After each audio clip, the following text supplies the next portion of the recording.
and welcome to the Outdoors Adventure Podcast. And it's the 5th Wednesday of the month, which is one of those Wednesdays where I don't have anything standard planned in, but it's a bonus episode.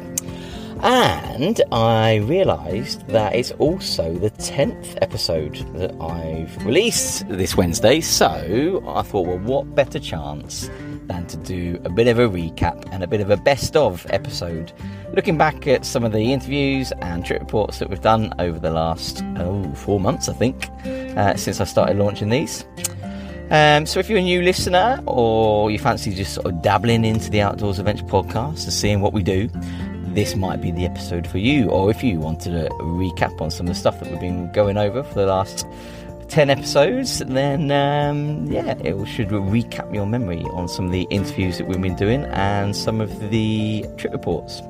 Obviously I've not covered events and news because they're sort of time specific, aren't they? So I've not covered those.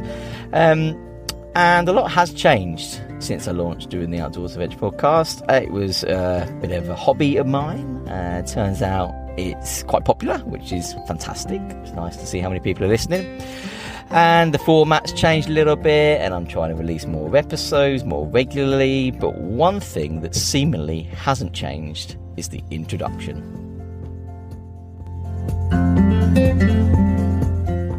Hello and welcome to the Outdoors Adventure Podcast. Hello and welcome to the second episode of the Outdoors Adventure Podcast. Hello and welcome to the Outdoors Adventure Podcast. Hello and welcome to this episode of the Outdoors Adventure Podcast. Hello and welcome to this episode of the Outdoors Adventure Podcast. Hello and welcome to this episode of the Outdoors Adventure Podcast. Hello and welcome to this episode of the Outdoors Adventure Podcast. Hello and welcome to this episode of the Outdoors Adventure Podcast.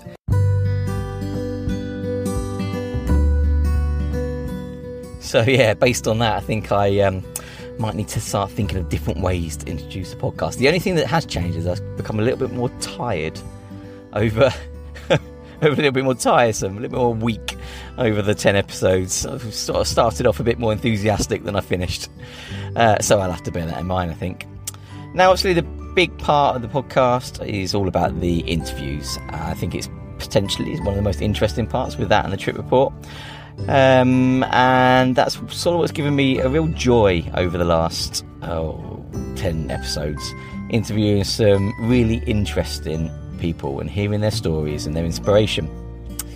The one thing I always like to dig down into is to how they got their love for the outdoors and their introduction to the outdoors, and they almost all give the same sort of introduction, which I think Hayley Webb introduces nicely here.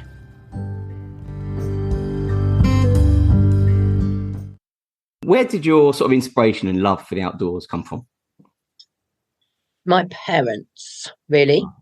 Yeah, so out with my parents when I was young, dragged us all over the place. And I mean, literally dragged in some points. And I definitely went through a teenage phase of being a bit Kevin and Perry-ish. Well, I don't want to do this. My dad was way in front and me and my mum were lagging behind. And I'd get to the rock thinking, oh, yeah, we'll have a rest where my dad sat. And then he'd carry on going. And oh, God. But I kind of then came through the other side of that as I kind of hit my early 20s and started to go back out with my daughter. So it's definitely been in my blood and my family life from when I was about 6, 7. Okay. Whereabouts did you grow up?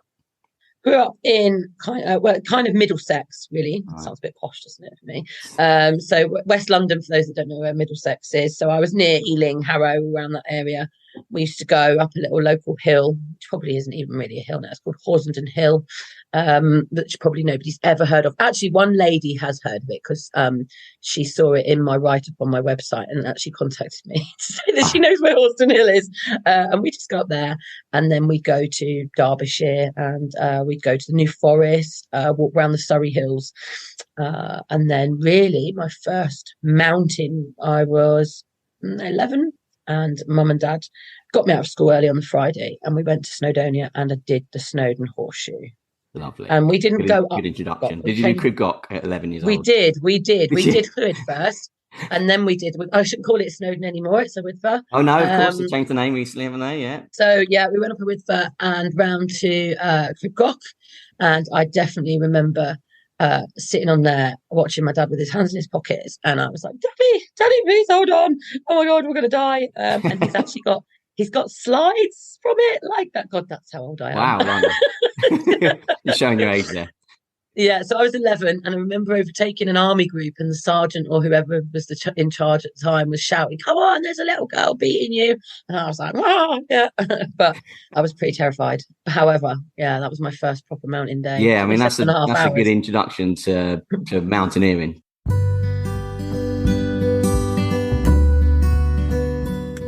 One of the nice things about doing the interview is hearing some inspirational stories and getting a wide variety of guests on too.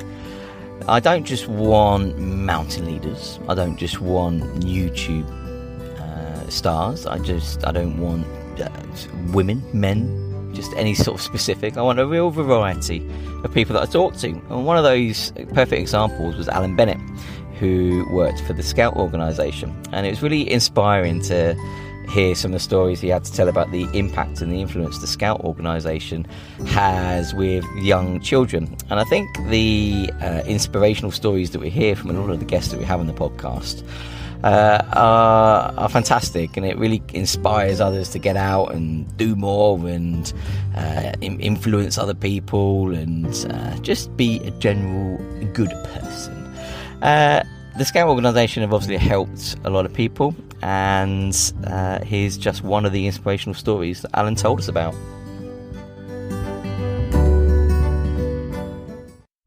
I got an email from a leader with some feedback from a parent, and it just said, it explains Oscar's situation, but after 4 weeks, he went into nursery, stood up in front of his class, and just couldn't stop talking about squirrels.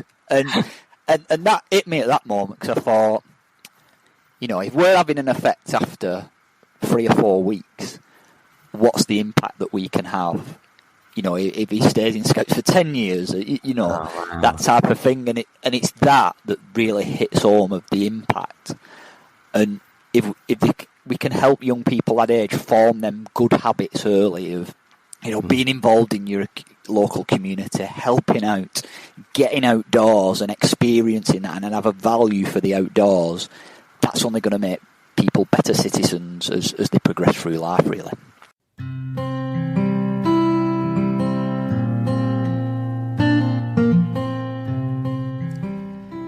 Possibly one of the most adventurous people I've interviewed is Alex Staniforth, who had many trips under his belt to the Himalayas, attempted Everest a couple of times too. He told us about the fairly dramatic events that happened. Fairly dramatic? That's sort of doing it an injustice. The very dramatic events that happened on his 2 trips to Everest, which ultimately ended in disaster.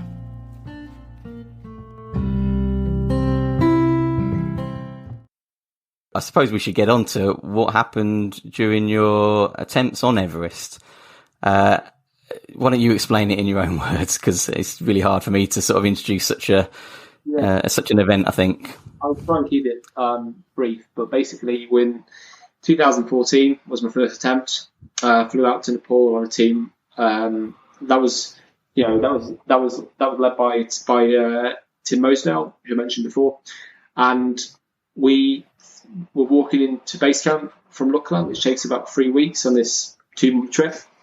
And the day before we got there was a massive avalanche in the icefall, which sadly killed 16 Sherpas.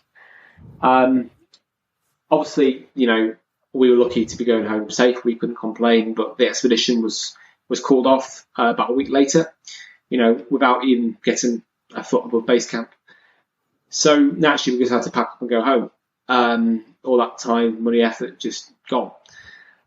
So you kind of really redefine success. I was naive enough at 18 to think that the harder I worked, then the more lucky I'd be. But the mountain doesn't give a damn about how hard you've worked or how much you've spent. And that was the first lesson of how to achieve mountaineering. So it was a year to learn from that, to come back stronger. And essentially, how do you pick yourself back up again? So 2015, at 19, went back to the mountain. And this time it all started well. It felt like this was the real deal. And we left base camp one morning in the early hours to reach Camp 1 on our our first acclimatization trip up the mountain. And that day happened to be when the earthquake hit Nepal. Just when we were about half an hour away from Camp 1, about 6,000 meters up the mountain. I was about half an hour behind. Most of the team were well ahead of me at this point. And yeah, I mean, hearing the sound of ice breaking off the mountain, being so exhausted that I didn't actually feel the earthquake. I just heard this big power avalanche coming straight towards us in the fog. And for the first time in my life at 19, thinking, this is it. Game over. Nothing could have trained us for that. And we just got hit by this big blast of powder. Luckily, the ice, the debris never came. But, when you've not been exposed to that, you always assume the worst. And we were trapped at Camp 1 for 2 days, again, over 6,000 meters. The route down to base camp had gone. We're told to be there for a week or, even longer, when we've only got supplies for a day or 2 days at most. And every half an hour, you've got aftershocks hitting you from both sides. Suddenly you're thrown into the unknown, and you really have to focus on what you can control, like just the basics of hydration, food, attitude, looking after each other. Not knowing that actually base camp had been wiped out by a much bigger avalanche triggered by the earthquake, and 20 people had died at base camp, including 3 of our team, sadly. 3 of our Sherpas who we'd seen at breakfast that morning. So that's what happened. 2 biggest disasters in Everest's history in 2 years, I guess.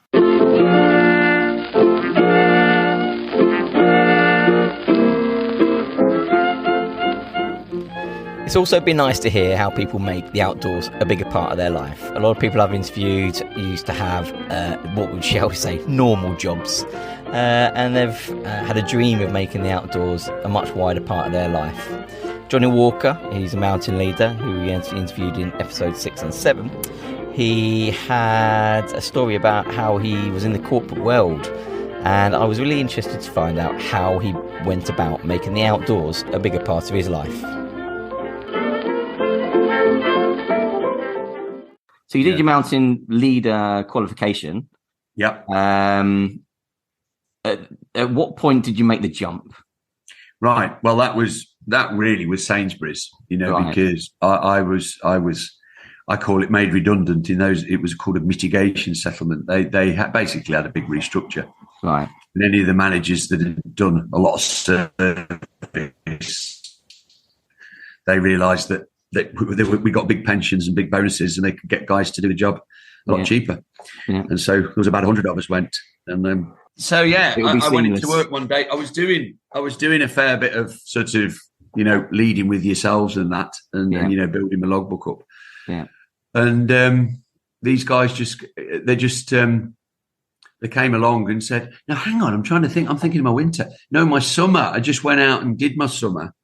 Met Steve Fallon, which was quite big in my life. He and I were on the same, he and I were on the same assessment. We became mountain leaders on the same day. Oh, great. Met him. He went off to set his business up. He was leaving the NHS, and that was very much his raison d'etre. He wanted to do what he did. I was only doing it as like something to do. Yeah. And he said, "Well, look, if ever you want to do it, give us a call." And a good few years went by between doing my summer. Then I'd be taking you guys out and all sorts of charity things, people at work, and that all voluntary stuff, really. Yeah. And then that day came, 2007. They gave me the hoof, and I made the jump. I made the jump. Yeah. Oh. Yeah. So how did you go from having no clients to finding work in the outdoors industry? So you're now at the point, sort of 16 years later, where I follow you on Facebook and on other medias and stuff, and you seem busy. You seem to be making. You absolutely have made a career out of working in the outdoors. So how have you gone from day one, no clients, to building your reputation up to being fairly comfortable? Well, one thing I didn't realise is, again, having met you guys and that big network we got across the sort of forum and the Facebook groups, then there were a lot of people who know a lot of people who said, "Oh, I tell you who you want to go with." So, word of mouth is very powerful. Absolutely. very much so. You know, I mean, you wrote me that lovely write up. You know, and that sort of feedback. If people see that, it's quite genuine, isn't it? And so that you know, it's a lot stronger than TripAdvisor. Let's face it. You know. Yeah. The other thing, Stephen, I rang Stephen up when I realised, you know, I was going to try and make a go of this. I rang Stephen up and said, you know, what work have you got? And he you know, because he knew me, you know, I went straight on with him and started working with him straight away. What you then get, if you're working for people, you'll often get like people say, oh, you know, can I book you direct? Well, you know, there's a sort of etiquette in our industry. You don't steal somebody else's clients. And I'd say, well, no, but go back to him and say, well, I'd like to do X. And I'd like John to take me, you know, and so you do a lot of that where you were getting more bespoke work, you know. I then set my website up, which is pretty amateur, but, you know, it was a vehicle because people expect you to have it. And because I was blogging a fair bit at the time, you know, the Google search engine was bringing me up. Right. And that was bringing people through. Oh, brilliant. Yeah, I don't really know how the algorithms all work. You know, all these keywords and all that. I was never sort of trying to manufacture it, but it seemed to work. I was getting a bit of that. I advertised on Walk Islands for a bit. Yeah. Was it Walk Islands? It was somebody else.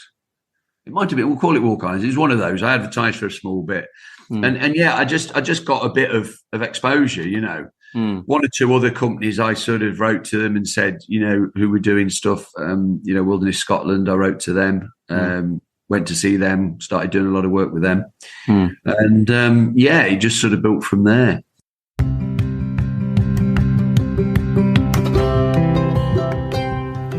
So just recapping some of the interviews that we've done, it just goes to show the variety of people that we've been speaking to and the inspirational stories that they've been sharing. There's lots more interviews lined up. I've already done one with someone who's walking around the perimeter of the UK and has spent nearly 3 years doing so. A very well-known YouTube star, which is coming up next week. And I've also done an interview with a couple who have made the outdoors a massive part of their life whilst living a vegan lifestyle. There's always background work going on to try and interview more high profile and interesting people. So if you do have anyone who you think would make a good guest for the show, please do get in touch. The email address is in the show notes. Another big part of the episodes has always been the trip report. That's sort of the reason why I set up the podcast. There's a lot of outdoors podcasts out there, but they're solely interview based. I wanted something with a bit more variety, hence the news, hence the events, hence the YouTube reviews and film reviews. And I always envisaged the trip report as being sort of the main second part of that. And the reason why I wanted to do a trip report is just to inspire other people to try other parts of the UK. I think we always don't appreciate what's on our doorstep, and it's nice to travel around the UK and see different parts of our country and share those stories with you guys. I have the advantage that obviously I travel a lot with my job and I can plan my own diary, which means that every now and then I can shoot off for a quick hour walk. So the trip reports have always been there's always had quite a bit of variety, from hour-long walks, literally hour-long walks up Orist Head near Windermere, to multi-day hikes in Wales and the Lake District. I think this introduction does it justice, the amount of places that I've covered across the UK already.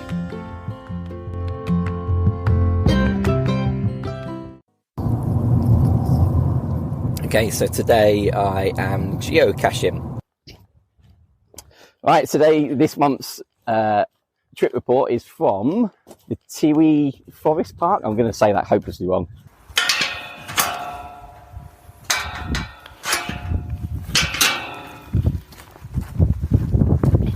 So as you can probably hear, we are on a walk, obviously, and we've just entered the trailhead on the route to Abothy.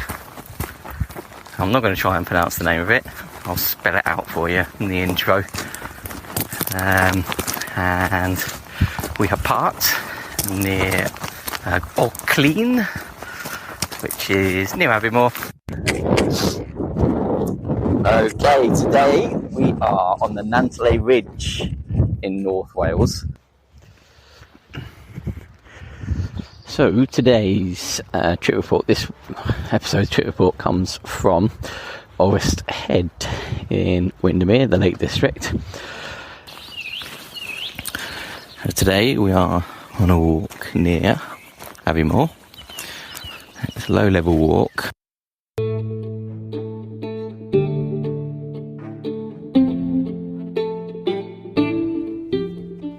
Out of all the trip reports that I've done, I think my favourite so far has been from the Nantley Ridge in Snowdonia. That might be trumped by one coming up in a few weeks' time, actually. I had a fantastic time on Criblem and the Carneds doing a wild camp, a multi-day route there. A trip report for that's coming up in a few weeks' time, so do tune in for that one if you want another good trip report coming up. But my favourite so far has been the Nantley Ridge. It was surprising how scrambly and technical it can be in places, but also how versatile it was, and you can change the routes depending on your ability. The views were amazing. It was a lot quieter than neighbouring parts of the UK, neighbouring parts of Snowdonia. So I thought I would play the Nantley Ridge trip report in full once again.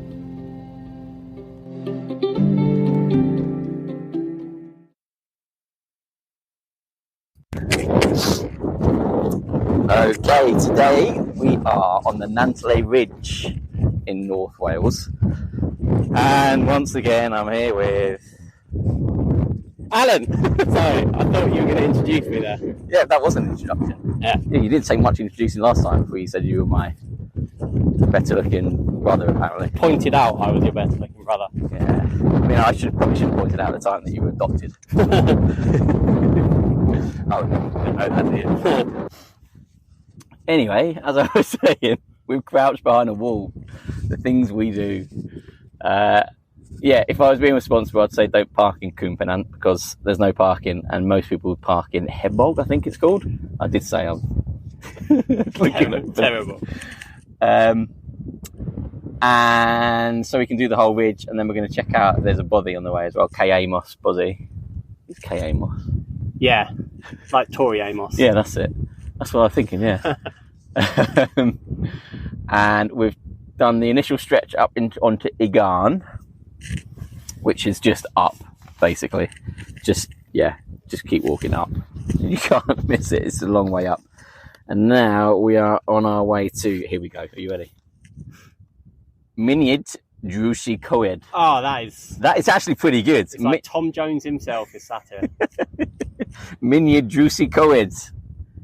Which is the second top of the day, and the Nantley Ridge has about 5 or 6 different tops, all like Nuttalls and Hewitts and stuff. There's none that are part of the 3000s in Wales, which goes to show the height of them. The highest one is 734 metres. Because it's right next to Snowdon, we've got views of Snowdon. What they call it now? Iwidfa? I don't know. Yeah, Iwidfa. I think they're trying to get you pronounced the actual name rather than calling it Snowdon. But anyway, because we're right next to Snowdon, because I can't say the other one, it's much, much quieter. And I didn't really fancy walking in a queue all day. So we're about to start what looks like quite a fun little scrambly section. So we're crouched behind a wall because it's really windy. So I'll probably update if we get to the top. Don't get blown over the edge. For the thrill seekers amongst us, how many geocaches have we got on this? There's this trip? About 5. That's a good point, actually. There's probably one here. Oh, I'm excited. Yeah, we knew you walked past one. Oh, don't tell me that. I know. Gutted. Onwards. What were you a bit like? I'm crouched down again because I forgot to mention the weather was meant to be. He said, well, we were considering stopping out tonight, and then it's going to be -5, and could we bother carrying a lot of fuel and keep us warm? So we're just doing a day trip. It's not felt cold. It's been like we've been stripping off all the way here. It's been hot. But then now we've got sort of on the tops, and the wind is coming across, and it said on the Mountain Weather Information Service that with the wind chill it's going to be -12. So we packed about 1 million layers, a load of gloves. We both bought a pair of gloves. And it's been hot. But to be honest with you, now the wind's coming up. I'm going to start putting on my gloves and my hat and stuff because I'm hot. I'm cold now.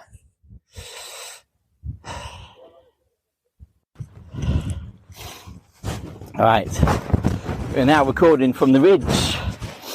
We found the scrambly bit. Top tip of the day, if you want to do a bit of scrambling on the top to the... Can you remember what this one's called? I want to start again. That was in my pocket. Eh? That was in my pocket. You might want to start again. No, that's all right. Oh. Do you remember what it's called? Minyard something?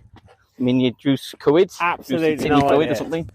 Anyway, if you want a bit of scrambling, top tip is to hang right. So there's a proper path, really. You don't have to scramble if you don't want to. That goes to the left on the way to the top.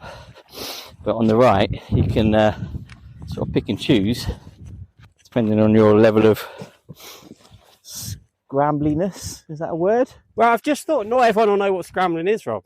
Well, you'd imagine they would. Google it.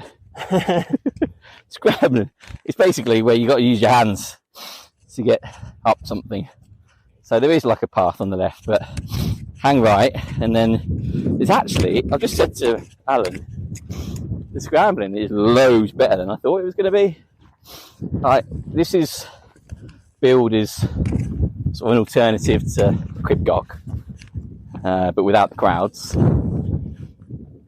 But everyone online said there's hardly any exposure. But like this section that I've just gone up to now, if I go round to the right here, there's what? I mean, if I fell off here, how far down do you reckon that is? Don't know. 400 foot? Yeah. 300 foot maybe? Yeah. At 300 foot. There's a big drop. And you can make it as exposed as you like. I'm going to go up this bit here. And it's proper scrambling. I mean, like I say, you don't need to do it. But if you want a bit of thrill... There we go. You can veer off the route and make it a bit more exciting, which is what we've chosen to do. So there we go. Top tip, hang right for excitement.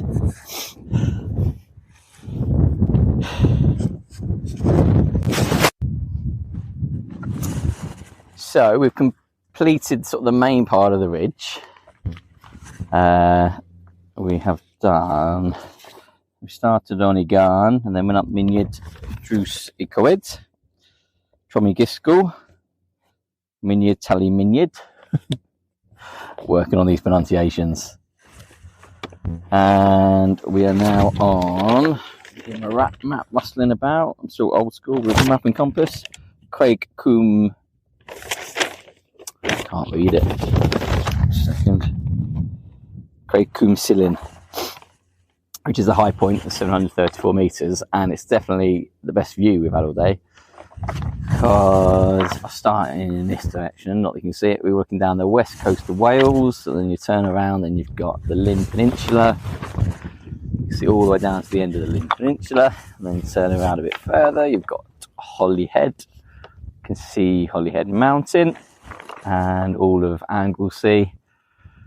Keep turning, and you've got the Carneds, the Gliders, Snowdon, the whole of the Nantwil Ridge in front of you, and then everything towards sort of mid Wales, and it's a full 360 view, and it's pretty incredible. There's still a helicopter buzzing about. It's been buzzing about all day. Over to the Snowdon and Cribgoch range. I'm having problems over there. And that's a bit of a slog out, really, down to Caer Amos. Oh, top tip, again, on the scramble up from Igan to Minyard Drws Coed, I said hang right, didn't I? There's some more scrambling up onto Craig Coombe Silin, which we're on now. Hang left. Don't hang right, hang left. And you can sort of pick and choose. Again, Alan said earlier, it's like a good introduction mountain to scrambling, or introduction route to scrambling, because you can sort of pick and choose. You can avoid what you want to avoid, or you can pick some more challenging scrambling. So it's a really good introductory mountain.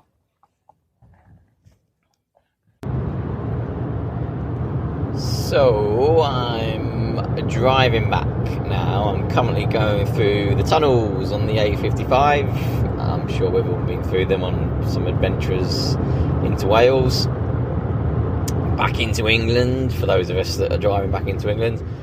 And we've done the full Nantley Ridge, and we got some scrambling in. It was a 6-hour route in the end. Once we sort of got to the end of the ridge, it was a bit of a slog down to Cape Amos Bothy. It was really boggy. It was pathless, basically. There was no paths there at all. And yeah, it was really challenging to find the bothy.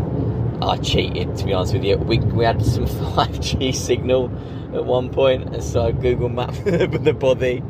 I don't think I've ever done that before, to be honest with you. I mean, if you got a signal, why not?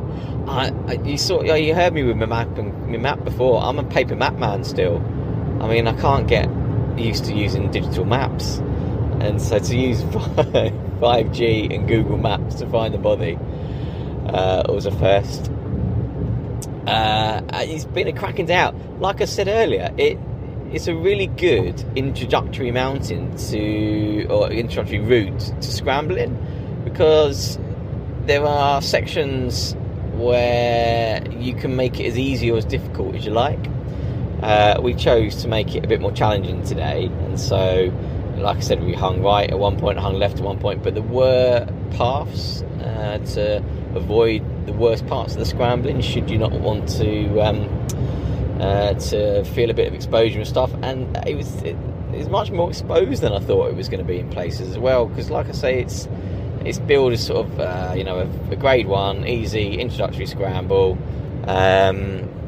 away from the crowds on Cribgoch, where obviously there's quite a lot of exposure. Despite the fact it's still a grade 1 scramble, there's a lot more exposure on Cribgoch. So from everything that I've read online, having not done the route before, I wasn't expecting it to be quite so scrambly and quite so exposed, but it was in places if you wanted it to be. So yeah, a really good sort of introductory route, a lovely route, and on there the scenery today's been stunning. You know, all the Llyn Peninsula and Anglesey and the whole Snowdonia Massif, mid Wales and the west coast of Wales. It's all open in front of you. It was a gorgeous day. Got down to the bothy, had a little snoop in the bothy. There were two lads about our age, about 30 to late 30s, I'd say. It's similar sort of style of us, you know. They've got young kids and went away for the weekend to spend some time in the bothy. And then on the way out, we were saying how disappointed we were that we chose not to stay. And then, now listen, I'm all for bothies being open to everyone, but on the way back out we come across a family, 3 lads, a lady, 2 young kids, and I must say, the dog, I wouldn't want to spend the night in the bothy with the dog. The owner clearly had to grab hold of it. It didn't look particularly friendly. It had its teeth out and growling at us and barking at us.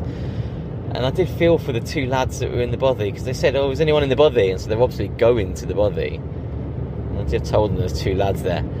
I mean, nothing against anyone, but the thought of spending the night in the bothy, it was more the dog than anyone else. Yeah, wouldn't have been the best night for me, but yeah, pretty funny end of the day. And yeah, just a couple hour drive home now, and I've just had a text from my wife saying that she's ordered a takeaway, so I am hungry and I'm driving home to my takeaway. Would recommend the Nantley Ridge to anyone.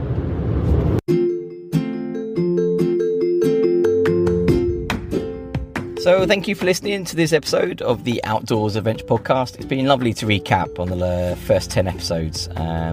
It's the whole podcasting thing is something I never really thought I'd get into. I had the idea a little while ago, a few years ago really, and I never really got into it because it was completely outside my comfort zone. Never had I ever spoken to an interview as you can tell.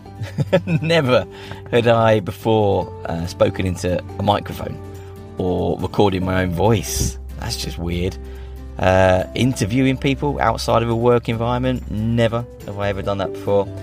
Editing, marketing, I've got into doing more outdoorsy TikTok videos. Everything about podcasting was new.